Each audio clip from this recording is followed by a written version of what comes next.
हाँ दोस्तों, ये है पुरुष का, ये जननांग किसका है? पुरुष का। सिर्फ आपको किशोर अवस्था से रिलेटेड बता रहे हैं, ठीक है। अगर आपको एजुकेशन से रिलेटेड बताएंगे तो उसमें पूरी तरह से क्लियर बताएंगे कि इसमें शुक्राणु कैसा रहता है, इसमें का अंडाणु क्या क्या काम कर सकता है, इसमें जो ये कितना दिन का काम करता है, ये कितना दिन का काम करता है, फेलोपियन ट्यूब का क्या काम रहता है, क्या गर्भाशय में गर्भावधि में क्या इनका मेंस्ट्रुएशन साइकिल मेंस्ट्रुएशन चलता है या नहीं चलता, जब बच्चे का निर्माण होता तो क्या क्या प्रॉब्लम होता है। ये आपको अगले वीडियो में बताएंगे कि इसमें क्या क्या प्रॉब्लम, मतलब जब जन्म करता तो क्या क्या प्रॉब्लम उसके शरीर में होता है। अभी हम लोग किशोर अवस्था देखते हैं कि बच्चे जब जवान होते हैं, नया नया जवानी में जाता है, जवानी जब से उसका स्टार्ट होता है, ठीक है। तो बॉयज में जो जवानी स्टार्ट होता है वो 13 से 14 साल में जवानी स्टार्ट हो जाता है। 13 से 14 साल में अब इसके शरीर में देखो क्या क्या चेंजेस होगा, इसके शरीर में क्या क्या चेंजेस हो गया 13 और 14 के बाद।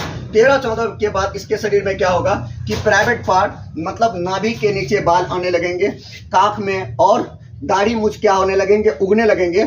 चाहिए भी उसका जो कंधा है, कंधा चौड़ा होने लगेगा, अपना कंधा खुद दिखने लगेगा। और इसमें चेंजेस क्या है कि दाढ़ी मूछ ये चौड़ा हो जाएगा, उसका आवाज जो है वो आवाज क्या हो जाएगा, मोटा हो जाएगा। उसका त्वचा भी थोड़ा क्या हो जाएगा, चिकना हो जाएगा, त्वचा भी क्या हो जाएगा, चिकना हो जाएगा। अब जब इतने चेंजेस उसमें हो जाते हैं तो उसके अंदर में ये जो क्या है, ये क्या है, ये शुक्राणु है। ये क्या है, ये जो शुक्राणु है ये किसमें बनता है,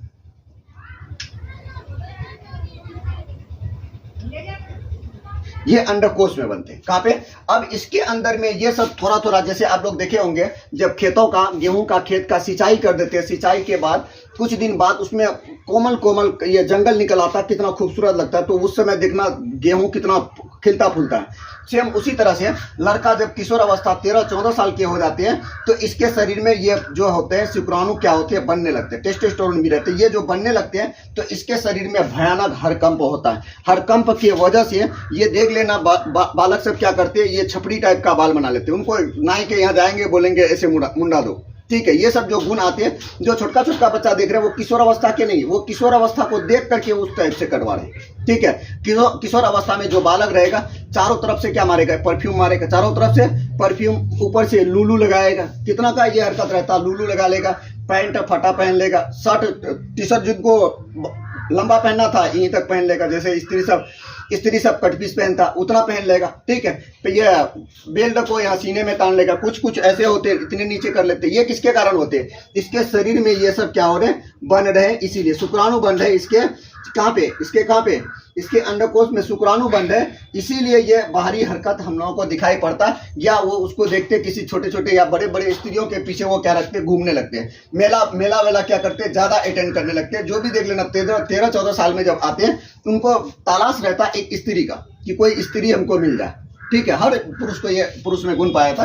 तो ये भी जब 13-14 साल के बच्चे हो जाते हैं तो इसके अंदर गुण पाया जाता है कि किसी स्त्री को अपने और क्या करे, अट्रैक्शन करे, ठीक है। और ये इसलिए ये गुण पाए जाते हैं कि इसके अंदर में क्या बन रहे हैं, अब शुक्राणु बन रहे हैं। अब यही शुक्राणु उसको क्या करेगा, चारों तरफ बंडरवाएगा। जैसे कुत्ते को देखे हो ना, चारों तरफ कभी इसके पीछे, कभी उसके पीछे, कभी उसके पीछे, कभी इस मार्केट में, कभी उस मार्केट में।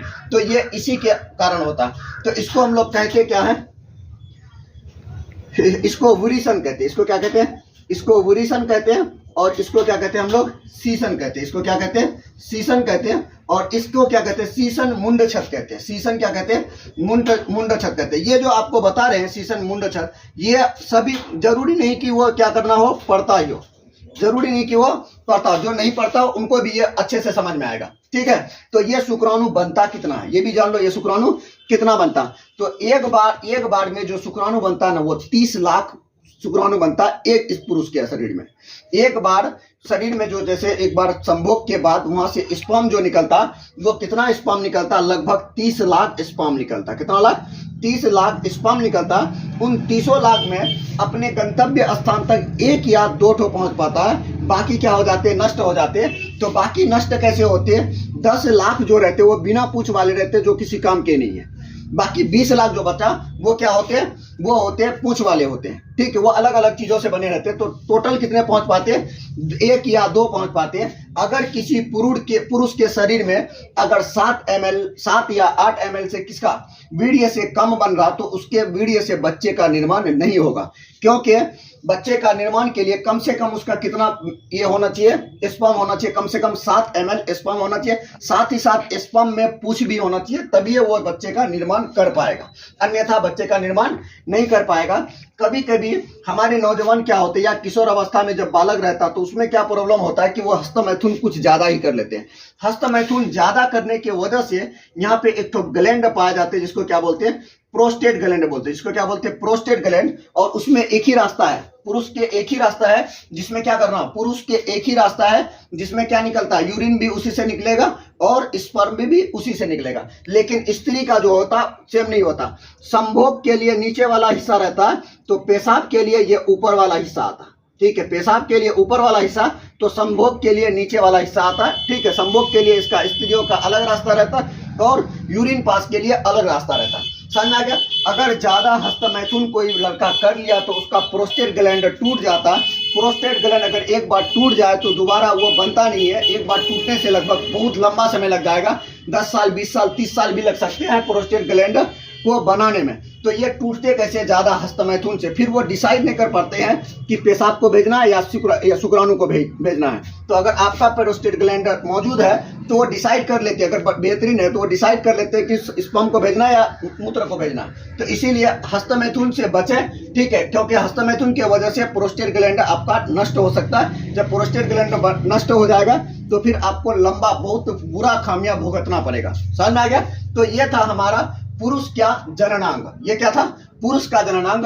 पुरुष में एक बार में पुरुष अगर चाहे अरबों खरबों बच्चे पैदा कर सकते हैं, ठीक है। स्त्री सिर्फ कहां तब तक, 45 से लगभग ऐसा माना जाता है 45 से 50 के बाद रजोनी वृत्ति कार्य करना, मतलब इसका जो ये अंडाशय है कार्य करना बंद कर देता। लेकिन पुरुष का जो ये क्या रहते हैं, सिब्रिशन रहते हैं, ये कितना साल के, कितना 40-45 साल में नहीं, ये आजीवन चलता है। ये क्या चलता है, आजीवन चलता है। पुरुष का अंडकोश या वृषण बॉडी में क्यों लटका हुआ रहता, वो बॉडी में इसलिए लटका हुआ रहता है कि बॉडी के अगर अंदर में रहता तो बॉडी का टेम्परेचर और वृषण का टेम्परेचर सेम होता, जिसपे वृषण में शुक्राणु बनना असंभव था। इसीलिए वृषण को शरीर से क्या कर दिया, बाहर कर दिया, ताकि शरीर का टेम्परेचर अलग हो और वृषण का टेम्परेचर अलग हो। शरीर का टेम्परेचर अगर 40 डिग्री है तो वृषण का टेम्परेचर कितना होना चाहिए, 35 होना चाहिए, 38 होना चाहिए, तभी यहाँ पे शुक्राणु बन पाएगा। अगर शरीर के जैसा ही टेम्परेचर शुक्राणु यहाँ पे वृषण पे रहा